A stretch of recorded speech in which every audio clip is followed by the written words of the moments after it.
शहतूत की शाख पर बैठा कोई बुनता है रेशम के धागे, अपनी ही सांसों का कैदी। रेशम का ये शायर एक दिन अपने ही धागों में घुट कर मर जाएगा। दोस्तों, गुलजार की ये पंक्तियां हमें उस कीड़े की याद दिलाती हैं जो शहतूत के पेड़ पर बैठा कोकून बनाने की जद्दोजहद में लगा हुआ था, इस बात से अनजान कि एक रोज उसके कोकून का धागा बनाकर और उस धागे से बने रूमाल को हिलाते हुए हीरोइन गाना गाएगी कि रेशम का रूमाल गले में डालकर तू आ जाना दिलदार मेरे। इस गाने ने सालों तक रेडियो और टीवी पर खूब धूम मचाई, जबकि उस कीड़े की खुद की जिंदगी महज 4-5 दिन की थी, लेकिन ये जाते जाते पूरी दुनिया को एक धागे में पिरो गया। तो आखिर कैसे इसके धागे से इतना वैल्यूएबल और पॉपुलर फैब्रिक तैयार हुआ, जिसने दुनिया के लिए एक ऐसे रास्ते की खोज कर दी जहां से बड़ी बड़ी सभ्यता अगले कई 100 सालों तक व्यापार करती रही। इसने 1 सदी तक पूरी दुनिया पर अपना दबदबा कायम रखा। इस एक धागे के लिए लोगों ने कारीगरों के हाथ काट दिए। जिस देश ने हमें गुलाम बनाया हुआ था, इस धागे ने उसे ही अपना गुलाम बना लिया और आज भी ये बड़े बड़े फैशन डिजाइनर्स की आंख का तारा बना हुआ है।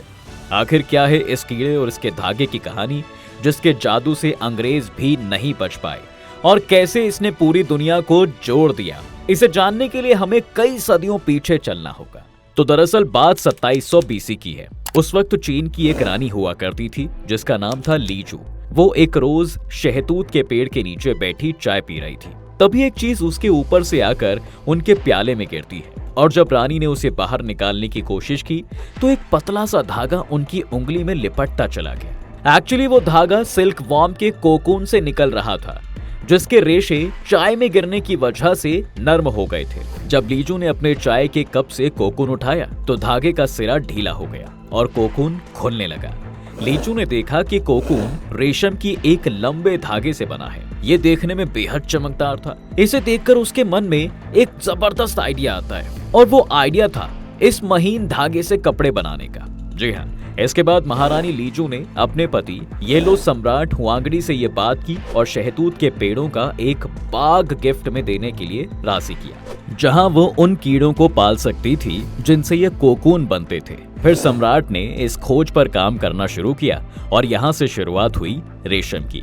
अब ये कहानी कितनी सच है इसका तो कुछ अता पता नहीं, लेकिन रेशम की शुरुआत चीन में ही हुई थी, ये बात पक्की है। चीन के कई प्रांतों में हुई खुदाई के दौरान सबसे पुराने रेशम के अवशेष मिलते हैं, जो ईसा से 3630 साल पहले के हैं, यानी आज से लगभग 500,000 साल पहले की बात है, जब शायद छोटे बच्चों को रेशम में लपेटकर दफनाया जाता था। उस वक्त रेशम पहनने का अधिकार महज राजा परिवार को ही था। जी हाँ, कई पुराने सोर्सेज इस बारे में लिखते हैं कि कैसे सम्राट अपने शाही महल में सफेद रेशम और रात में पीला रेशम पहनते थे। हालांकि रेशम की सर्च के सैकड़ों सालों बाद किंग राजवंश के समय इस नियम में थोड़ी ढील दी गई और देखते ही देखते रेशम हर घर तक पहुंच गया। सिर्फ लोअर क्लास को छोड़कर वो तब भी कपास ही पहनते थे। आगे चलकर रेशम कीट को पालतू बनाने और रेशों से रेशम के धागे का प्रोडक्शन करने के तरीके डेवलप किए गए। इस प्रोसेस को चीन ने 2000 से ज्यादा सालों तक दुनिया के बाकी हिस्सों से छिपा कर रखा, जिससे रेशम पर चीन का एकाधिकार बन गया। इस एकाधिकार के कारण रेशमी कपड़े का अट्रैक्टिव बिजनेस शुरू हुआ। रेशम काफी चमकदार था और हल्का भी, इसलिए हर कोई उसे खरीदना चाहता था। इसी चाहत के चलते रेशम ने मिस्र तक का सफर तय किया। चीन के बाद मिस्र में रेशम के अवशेष मिलते हैं जो ईसा से 1000 साल पहले के हैं। हालांकि वहां रेशम का प्रोडक्शन नहीं होता था। रीजन वही था कि चीन ने इसकी प्रोडक्शन प्रोसेस को छिपा कर रखा हुआ था। इसका रिजल्ट ये निकला कि मिस्र में रेशम खरीदने वालों की होड़ मच गई। आखिर में मिस्र सम्राट टिबेरियस को रेशम पहनने पर रोक लगानी पड़ी, क्योंकि रेशम काफी महंगा था और इसे खरीदने के चक्कर में मिस्र का सारा सोना देश से बाहर जा रहा था। असल में रेशम के रूप में चीन को सोने की खदान मिली थी, जो बाद में साउथ कोरिया के हाथ लग गई। उसने रेशम बनाने की तकनीक सीख ली थी और जल्द ही ये तकनीक भारत तक पहुंच गई। कहा जाता है कि लगभग 400 BC में एक चीनी राजकुमारी जो भारत में एक राजकुमार से शादी करने जा रही थी, उसने अपने हेड ड्रेस में कुछ शहतूत के बीज और रेशम कीट के अंडों की तस्करी की थी, जिसके बाद यहाँ भी रेशम का प्रोडक्शन शुरू हो गया। बेशक से इसकी शुरुआत चीन में ही हुई थी, लेकिन भारत के कारीगरों ने इसे अपने तरीके से बनाया और इसे बनाने के लिए जिस तकनीक का यूज किया गया वो बड़ी लाजवाब थी। दुनिया भर में भारत का रेशम पॉपुलर था, जिसे मखमल के नाम से जाना जाता था। एक टाइम पर तो ब्रिटेन भी भारतीय रेशम का दीवाना हुआ करता था। वहां के हर घर में सोफे से लेकर पर्दे तक इसी रेशम के बने होते थे। लेकिन औद्योगिक क्रांति के दौरान जब मशीनें आई तो कारीगरों के हाथ काटे जाने लगे, ताकि कोई भी हाथ से रेशम न बना सके, क्योंकि हाथ से रेशम बनाने में ज्यादा वक्त लगता था और अंग्रेज ज्यादा मुनाफा कमाना चाहते थे, और इसके लिए जरूरी था ज्यादा प्रोडक्शन, जो मशीनों से ही पॉसिबल था। खैर, भारत के बाद ये टेक्निक जापान पहुंची, फिर धीरे धीरे अरब देशों में भी रेशम निकाला जाने लगा। अब इस रेशम की फिराक में यूरोप भी था। दैट मीन्स ये चीन से भारत, फिर वहां से फारस और फिर अरब से होता हुआ यूरोप तक पहुंचा, जिससे एक रूट तैयार हुआ जिसे सिल्क रूट कहा गया है। ये रूट ईस्ट को वेस्ट से कनेक्ट करता है। इसमें सी और लैंड रूट दोनों आते हैं, जो ईस्ट एशिया और साउथ ईस्ट एशिया को south Asia, Persia Asia, Arabian peninsula, east Africa और साउदर्न यूरोप से कनेक्ट करता है। इस सिल्क रूट में कई एंशिएंट सिटीज लोकेटेड थी, जो यहाँ हो रहे ट्रेड की वजह से काफी प्रॉस्पेरिटी थी। इसमें सबसे इंपॉर्टेंट थी आज के उज्बेकिस्तान में स्थित समरकंद और बुखारा।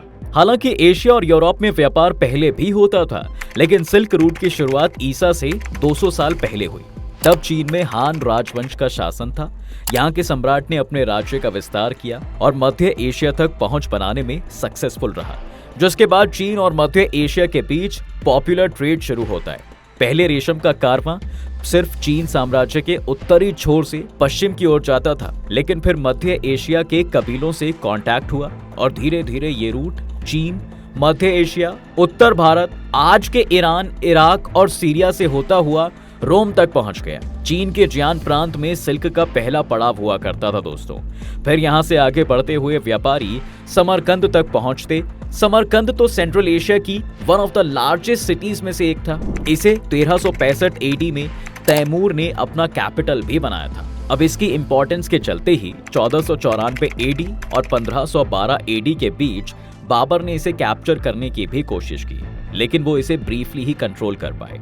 इसी रूट पर आप आगे चलेंगे तो पड़ता है बुखारा। सिल्क रूट के चलते ये शहर काफी ताकतवर होने के साथ साथ उस वक्त व्यापार का मेन सेंटर हुआ करता था। साथ ही साथ साउथ में ये एक सिल्क रूट उत्तर पथ या जीटी रोड से भी कनेक्टेड था, काबुल के थ्रू। वहीं चीन की मेजर सिटीज जैसे कि बीजिंग और शंघाई भी इससे कनेक्टेड थे, जो इसके ईस्टर्न एंड पॉइंट पर थे। वेस्ट में तुर्की का कॉन्स्टेंटिनोपल या आज का इस्तांबुल इस सिल्क रूट का एक मेजर चौक पॉइंट था। इस तरह से चीन से शुरू होकर सिल्क रूट दो बड़े महाद्वीपों को जोड़ता था। इससे पता चलता है कि तब के समय में ये कितना वाइड लिंक था। इसकी कुल लंबाई 6500 किलोमीटर की थी। इतिहास में सबसे लंबा रास्ता इससे पहले नहीं बना था।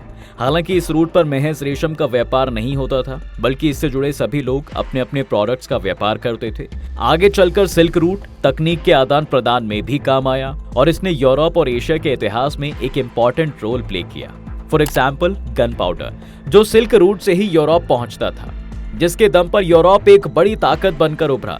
हालांकि गन पाउडर की खोज भी 9वीं सदी में इत्तेफाक से चीन में ही हुई थी। इससे पहले कागज का पता भी यूरोप के सिल्क रूट से ही चला था। अब ऐसा भी नहीं है कि भाई सिल्क रूट से सारी काम की ही चीजें आई हैं। जियोग्राफी ऑफ प्लेग में मार्क वेलफोर्ड लिखते हैं कि सिल्क रूट के जरिए ही प्लेग दोनों महाद्वीपों में फैला और 3 साल में ही 2.5 करोड़ लोगों की जान भी ले ली। सिल्क रूट के जरिए एजुकेशन, रिलीजन्स, लैंग्वेजेस और विचारों का भी आदान प्रदान हुआ। आज के समय जो पॉपुलैरिटी हार्वर्ड, ऑक्सफोर्ड, कैम्ब्रिज की है, उस समय वैसी ही पॉपुलैरिटी दमिश्क, काबुल, समरकंद और तक्षशिला जैसे शहरों की हुआ करती थी, जो एजुकेशन और स्कॉलरशिप का अड्डा हुआ करते थे। दुनिया भर के लोग यहाँ पर आते थे।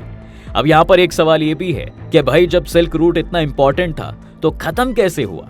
15 सदियों तक तो ये सिल्क रूट व्यापार का सबसे इंपॉर्टेंट रूट रहा। ये 2री शताब्दी ईसा पूर्व से लेकर 14वीं शताब्दी ईसा तक चला है। हालांकि 13वीं सदी में इस रूट की इंपॉर्टेंस सबसे ज्यादा रही, जब चीन और मध्य एशिया में मंगलों का राज था।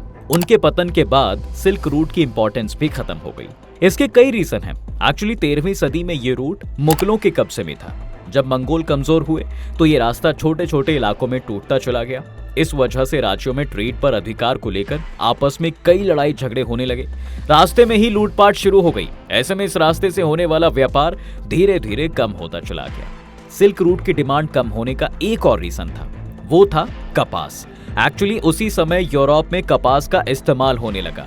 जी हाँ, क्योंकि कपास उगाने में आसान था, इससे बने कपड़े सस्ते भी होते थे और ड्यूरेबल भी होते थे। वहीं दूसरी तरफ सिल्क महंगा था, इसका प्रोडक्शन प्रोसेस कॉम्प्लिकेटेड था, इसलिए सिल्क का कारोबार सिमटने लगा। बची कुची कसर सिल्क से फैलने वाली एक बीमारी ने पूरी कर दी। दरअसल 15वीं सदी के फ्रांस में रेशम के कीड़ों से एक बीमारी फैल गई, जिसके चलते पूरे यूरोप में सिल्क बनाना लगभग बंद हो गया। जहां एक तरफ सिल्क और सिल्क रूट की वजह से ये परेशानी थी, वहीं वास्को डी गामा के भारत आने के बाद दुनिया के सामने एक नया रास्ता निकलकर सामने आया। वो था समुद्री रास्ता। सड़क के रास्ते व्यापार करना खतरनाक हो गया, तो ये व्यापार समुद्र के रास्ते होने लगा। इसके कई बेनिफिट थे। एक तो समुद्र के रास्ते से लोकेशन तक पहुंचना आसान था, वो भी बिना लूटपाट के। दूसरा, जहाजों के जरिए एक साथ ज्यादा माल ले जाया जा सकता था। और तीसरा, समुद्र का रास्ता छोटा होने की वजह से ट्रांसपोर्टेशन सस्ता भी था। इसने सिल्क रूट की इंपॉर्टेंस को खत्म ही कर दिया। 2000 साल पहले जब व्यापार के लिए सिल्क रूट का यूज होता था, उस समय को चीन की गोल्डन एज कहा जाता है, यानी स्वर्ण युग। हालांकि अब ये एक इतिहास बन चुका है और चीनी राष्ट्रपति शी जिनपिंग इतिहास को दोबारा से हकीकत बनाने की जद्दोजहद में जुटे हुए हैं। चीन के नए सिल्क रोड यानी belt and road initiative BRI से नक्शा तो नहीं, लेकिन कुछ ऐतिहासिक शहरों की सूरत जरूर बदल रही है। बेल्ट एंड रोड इनिशिएटिव के one belt one road project या OBOR के नाम से भी जाना जाता है। One belt one road project के जरिए चीन प्राचीन सिल्क रूट को फिर से डेवलप कर रहा है। जी हाँ, चीन इस प्रोजेक्ट के तहत रोड्स, रेलवेज, पोर्ट्स, पाइपलाइनों और दूसरी बेसिक फैसिलिटीज के जरिए यह मध्य एशिया से लेकर यूरोप और अफ्रीका तक कनेक्टिविटी तैयार कर रहा है। ये साल 2013 में चीनी सरकार द्वारा अपनाई गई एक ग्लोबल इंफ्रास्ट्रक्चर डेवलपमेंट स्ट्रैटेजी है। पॉसिबिलिटी है कि इसमें करीब 70 देश और इंटरनेशनल ऑर्गेनाइजेशंस इन्वेस्टमेंट करेंगे, लेकिन कई देशों के बीच समझौते के बगैर चीन का सपना पूरा नहीं हो पाएगा। हालांकि इसका असर दुनिया के 3 खास शहरों पर अभी से दिखना शुरू हो चुका है और ये 3 शहर हैं ग्रीस की राजधानी एथेंस, श्रीलंका की राजधानी कोलंबो और ब्रिटेन की राजधानी लंदन। चीनी सरकारी कंपनी कॉस्को एथेंस में पैरिस पोर्ट का प्राइवेटाइजेशन कर इसे यूरोप के लिए चीनी व्यापार का गेटवे बना रही है। जी हाँ, इसके अलावा कोलंबो में समुद्री सिल्क रूट का गेटवे बनाने के लिए पानी पर पुल की योजना बना रही है। वहीं लंदन में रॉयल एल्बर्ट डॉक की सूरत चीन के एडवांस्ड बिजनेस पार्क के लिए बदली जा रही है। और ये तो बस एक एग्जाम्पल है, इसके अलावा और भी फैक्टर्स इन शहरों में बड़े बदलाव साबित हो सकते हैं। 3 शहरों में ट्रांसपोर्ट के इंफ्रास्ट्रक्चर की बात हो, रियल एस्टेट की या कमर्शियल प्रोजेक्टों की, हर तरफ से शहरी चेहरा बदलने की कवायद जारी है। इंटरनेशनल व्यापार कॉरिडोर के तहत इन शहरों में लग्जरी अपार्टमेंट्स, होटल्स, खास क्लब्स और कमर्शियल टावर भी बन रहे हैं। वहीं जिस रूट के लिए चीन इतने सपने बुन रहा है, असल में वो लोगों के लिए अभी से परेशानी का कारण बन चुका है। लेकिन कैसे? दरअसल नए सिल्क रूट के प्रोजेक्ट्स से इन शहरों में रहने वाली कम्युनिटी खतरे में आ गई है। मसलन एथेंस और लंदन में चीनी इन्वेस्टमेंट के चलते किराए की कीमतें बेतहाशा बढ़ना शुरू हो गई हैं। यहाँ के लोकल लोग अपने घरों में अनसेफ महसूस करने लग गए हैं। वहीं पेरिस बेशक इंडस्ट्रीज का गढ़ बन रहा है, लेकिन वहां रहने के लिए अच्छी जगह तक नहीं है। लोकल पीपल और साइंटिस्ट के अकॉर्डिंग आगे आने वाले टाइम में उद्योगों का कचरा उनका जीवन बदहाल कर देगा। वहीं कोलंबो में मिडिल और लो इनकम वाली आबादी के लिए किराए कीमतें बढ़ने का खतरा तो है ही, साथ ही इस प्रोजेक्ट के चलते रेत के खनन से पोर्ट सिटी की मरीन लाइंस और फिशरीज प्रोडक्शन के अफेक्टेड होने के जोखिम भी हैं, जबकि एक बड़ी आबादी इसी पर डिपेंड है। कैम्ब्रिज यूनिवर्सिटी के रिसर्चर एलिया एपिस्टोलुपोलू के अकॉर्डिंग कोलंबो और एथेंस में लेबर ऑर्गेनाइजेशंस और वर्कर्स के राइट्स छिन रहे हैं। इन शहरों में जमीन से जुड़े ऑर्गेनाइजेशंस के विरोध को बाहरी पुलिस के जरिए बलपूर्वक कुचल दिया गया।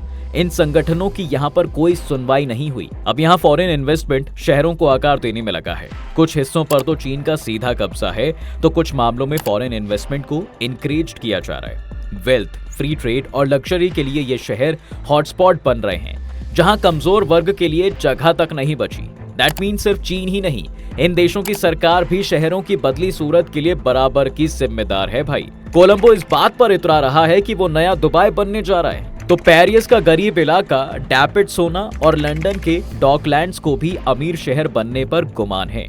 BRI के चलते सारा खेल प्राइवेट प्रॉफिट्स का हो चुका है। लोकल कैरेक्टर गायब हैं और इन शहरों की ऐतिहासिक विरासत बर्बाद हो रही है। कहीं कहीं एक बार फिर सिल्क रूट दुनिया को कनेक्टिविटी के साथ साथ प्रॉब्लम्स भी गिफ्ट में देगा। प्राचीन समय में दुनिया भर में इस कनेक्टिविटी की शुरुआत भले ही रेशम के एक कीड़े ने की थी, लेकिन तब भी इसके पीछे चीन की महत्वाकांक्षा थी और आज भी है। दोस्तों, नए सिल्क रूट को लेकर आपका क्या कहना है? कमेंट करें, वीडियो को लाइक, शेयर और सब्सक्राइब करना चैनल को बिल्कुल ना भूलें।